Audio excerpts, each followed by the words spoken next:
E também para o nosso outro convidado, cientista político Márcio Coimbra. Márcio, também muito boa tarde, bem-vindo aqui ao nosso quadro Ponto de Vista mais uma vez. Quero entender se o senhor concorda, né, com a análise feita pelo professor aqui no estúdio sobre, né, esse comparativo, esse olhar no espelho e essa cultura que temos aqui no Brasil. E eu me lembro bem, inclusive comentei aqui durante o intervalo com o Máximo Della Justina, que está com a gente presencialmente, de uma fala sua, Márcio Coimbra, em uma última participação por aqui, fazendo esse comparativo cultural com países europeus, por exemplo. Eu me lembro que me chamou a atenção quando o senhor comentou, por muito menos na Europa as pessoas tomam as ruas indignadas com a situação, e a gente não tem visto isso acontecer aqui no Brasil. Muito boa tarde, bem-vindo. Boa tarde, obrigado. Agora com o áudio já resolvido, estou aqui para conversar com vocês. Mas eu acho que é bem isso, e não é só no Brasil. Eu acho que em outros países também. A gente vê aqui do lado, na Argentina, as pessoas têm o hábito de tomar as ruas para protestar, e aqui no Brasil isso nunca acontece.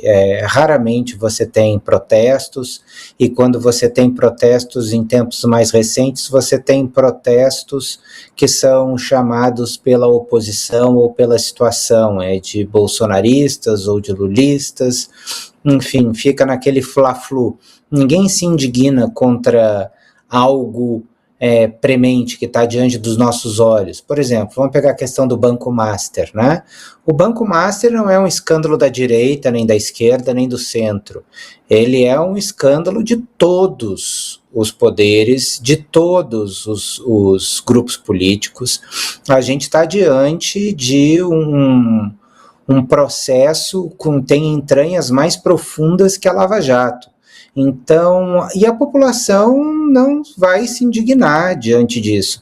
Toma as ruas para protestar sobre outras coisas pontuais, e toma as ruas de forma tímida. Mas quando é para protestar sobre algo muito sério, realmente isso acaba não dando liga com a população brasileira, o que é muito ruim, porque para os políticos isso é maravilhoso, ainda mais para eles que estão aqui em Brasília, né?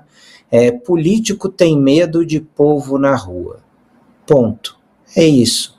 Enquanto não tiver povo na rua, vai ter político roubando e a gente se escandalizando com situações cada vez piores, como a gente vê no caso do INSS, como a gente vê no caso do Banco Master, com o Supremo arquivando os processos da Lava Jato. Ou seja, eles se sentem aqui em Brasília inimputáveis, eles se sentem também fora de alcance da população, mas é porque a população não tem a característica de cobrar essas pessoas. E sabe o que é o pior?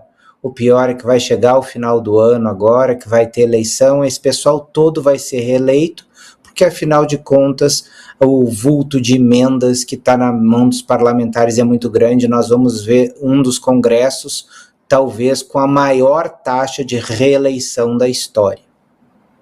Agora, por que a gente perdeu a capacidade de se indignar? Ou nós nunca tivemos essa capacidade de ir às ruas com volume, de dar um recado forte? Obviamente, eu aqui e uma parcela dos ouvintes, provavelmente vamos lembrar de alguns momentos recentes da história, onde as pessoas foram por motivos que se tornaram políticos, mas a bandeira contra a corrupção, ou mesmo a história da passagem de ônibus com reajuste, né, buscar ali alguma movimentação. Eu até fiquei me perguntando se tem a ver com o fato, né, até geográfico de Brasília mesmo, que às vezes você vai às ruas nas cidades e não tem certeza se aquilo chegou à porta dos políticos. É cultural? Por que a gente não se indigna como outras nações aí dentro do exemplo que você nos trouxe? Olha, eu acho que tem várias questões que nos levam a isso. Primeiro, porque a gente vem de ciclos, eu costumo chamar isso, eu tenho uma tese de ciclos de 30 anos. O Brasil tem uma mudança profunda de cenário político a cada 30 anos, mais ou menos durante 30 anos. Então, a gente tem geralmente um insider que se veste de outsider e ganha essa eleição, inaugura um novo ciclo político que não necessariamente ele vai liderar. Esse ciclo político, o último, ele foi rompido pela eleição do Bolsonaro.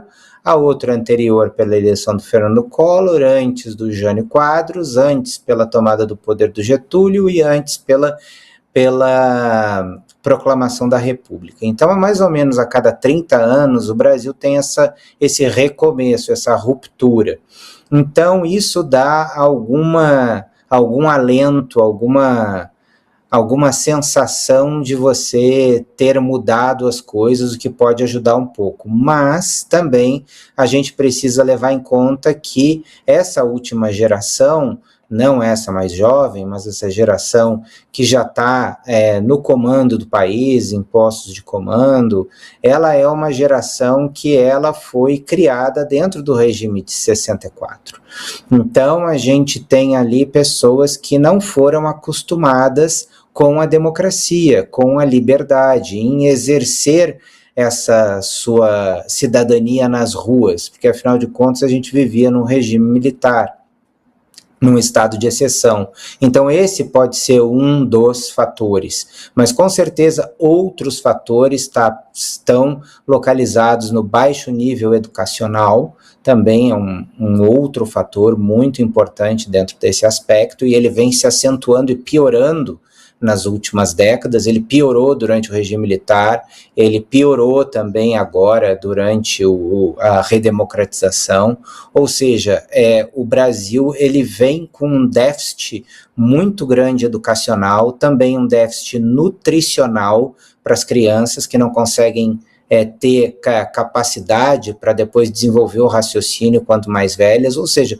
nós estamos criando gerações cada vez mais entregues à situação de fato que o país vive, e um povo que eu vejo que cada vez é mais fácil de ser manipulado. A grosso modo, né, isso é praticamente uma tese de doutorado, mas a grosso modo seriam talvez algumas das linhas que a gente tiraria para entender essa situação atual do povo brasileiro. Mas aí queria passar aqui a